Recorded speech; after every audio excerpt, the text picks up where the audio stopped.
Absolutely have to act the moment that we get the information, and that's exactly what happened with Spain, as we saw, and as we've seen over the weekend, where there's over 6,100 cases, the highest since the peak in March over there. It was the right thing to do, and it's why the whole of the UK did it at the same time.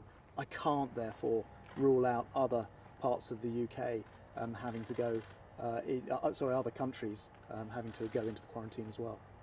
I very much understand. It obviously had an impact on me and my family, and I'm very, very sorry and upset for the thousands of Brits who've, either away or perhaps even haven't even managed to go away this summer as well to Spain.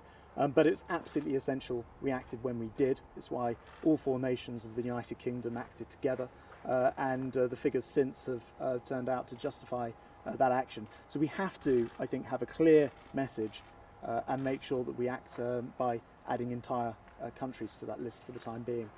Look, we did have a look at whether certain islands could be included and not others. Chris Whitty, the Chief Medical Officer, was very clear with us that he was concerned about the data. We'd seen how the data had come very fast forward in Spain. In 48 hours, it had gone up by 75%. It doubled in just a few days. He was concerned to see what was happening in the islands, and that's why we make it a whole country approach with these things. It's obviously an interesting idea, and it's something that we are looking at, of course. One of the things that people don't realise with testing is if you test somebody who's asymptomatic, they don't have any signs of coronavirus, on day one when they arrive at an airport, that would only pick up 7% of people who actually did have the disease, which isn't useful from the point of view of making sure that you get the cases. You have to then test again later, and that brings in further complication about ensuring that people have quarantined in the meantime, and that doesn't work either. Well, look, a lot of people have said, why didn't you give us notice, for example? But the truth is, I saw figures late last week which had Spain looking okay. We were, keeping a cautious eye over them.